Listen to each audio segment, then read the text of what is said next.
ardayda ka qayb galaysa imtixaanaadka dugsiyada Somaliland waxa kamid ah Mustafa Maxamed Ciise oo ah arday indhala isla markaana gacmuhu ay go'an yihiin. Mustafa ayaa sheegay in haddii qofka uu qalbigu u fiican yahay uu wax waliba samaysan karo. Wariyaha VOA ee Hargeysa Barkhad Kaariye ayaa Mustafa la kulmay oo warbixintan ka soo diray.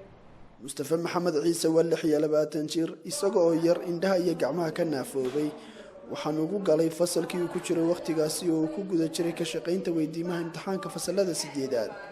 Mustafa wuxuu dhigtaa dugsiga Somaliland Braille Center ama dugsiga dadka aragga ka naafada ah ee Somaliland oo ay gacanta ku hayso hay'adda Doses of Hope.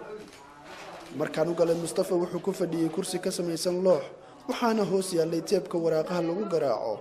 tobankii safarood ee luguhu waxay saarnaayeen teebka oo ah nooca loogu talagalay inuu qoro farta ay wax ku akhriyaan dadka indhaha ka naafada ahi, taas oo qofka aan aqoon u lahayn uu la muuqanaysa daldalool warqadda ku yaala. Mustafa waxa loo yeedhinayay darsiga iyo su'aalaha imtixaanka, isaguna wuxuu jawaabaha ku qorayay warqadda teebka ku jirta oo uu 10 farood ee lugihiisa ku garaacayay. Mustafa oo aan la sheekaystay sida uu ku indhabeelay waxa uu sheegay in miirna ku qaraxday. waatana ku sheegay qarax miina ay ahayd dhalinyaro iska haynday kulli waqtiyan iska yar dhalinyaro ahaabay ahayd marka adigu iska gacantaydan ku hayay kadib geedan hoos fadhiyay baan kor ugu tuuro markay igu soo noqotay ka bacdi baan soo qaaday gacantayda hantana ku soo qaaday dabadeetana labadayda gacmood intaan isuba dhiibin ayaa waxa igu dhacday waxaan maqlay qarax oo ka dhacay miinadii dhulka ku soo dhacday ee aan kor u qaaday. waxa badan dadka aaminsan haddii qofka uu laxaadkiisu isdhimo aanu karti badan lahayn noloshana aanu door ku yeelan karin. aragtidaasi ayaa weydiiyay Mustafa Maxamed Ciise sida uu arko waxaanu ku jawaabay lama inkiri karo 66 inay nolosha inta ugu badan ama 90% ay nolosha fuliyaan ay suuro galiyaan laakiin waxa weeye in noloshii oo dhan lixaadkan ay ku xidhantahay leeyahay qofku ma noolaan karo hadduu lixaadkan qayb ka mid ah waay waa aragti beenooday waa fikrad faas oo aqli aan daciifa ayaa taas oo kale ku fikiraya. waxaan anigu aaminsanahay awoodda ugu weyn qofka bini'aadamka leeyahay tahay qalbiga fiyo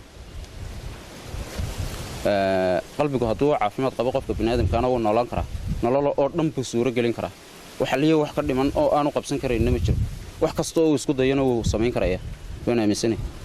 fikraddaas waxa xambaarsan nin la oran jiray warsameendolba waxa la yiri mar hore su'aalo la weydiiyay isagoo ka jawaabay waxa yiri dhibaatadu ma aha buur indhabeel dhibaato ma aha buur laakiin dad indhala ku dhex indhabeel ba dhibaato dad fikradda caynkaas oo kale aaminsan qofku hadduu indhabeelay inaanu noolaan karin hadduu lagu beelay inaanu noolaan karin hadduu inaanu dadka intiisi kala la sineen qofku hadduu naafoobo dadka fikradda caynkaas oo kale xambaarsan haddii aad ku dhex indhabeesho waa dhibaatada ugu weyn indhalaanta ugu weyn wata. himilada iyo hiigsigu maaha mid ku xidhan qofka awoodiisa hase ahaatee ahaanshaha qofka waxa uu doonaya ayaa hogaamiya waxa uu hiigsanayo. waa aragtida uu ka duulaya Mustafa waxaanu sheegay in waxbarashadiisa uu doonayo inuu gaarsiiyo ilaa heer jaamacadeed waxaanu xusay inuu jecel yahay inuu barto sharciga. inta badan bulshada aragga ka naafada ah kuwa aan waxba maqal iyo kuwa kale ee laxaadkoodu dhuman yahay ayaa caqabado kala duwan kala kulma bulshooyinka Soomaalida dhexdeeda iyo deegaankaba waxaan intooda badan ku doodaan in bulshada oo midowda ay tahay xalka kaliya ee laga gudbi karo caqabadaasi. Barkhad Maxamuud Kaariye VOA Hargeysa.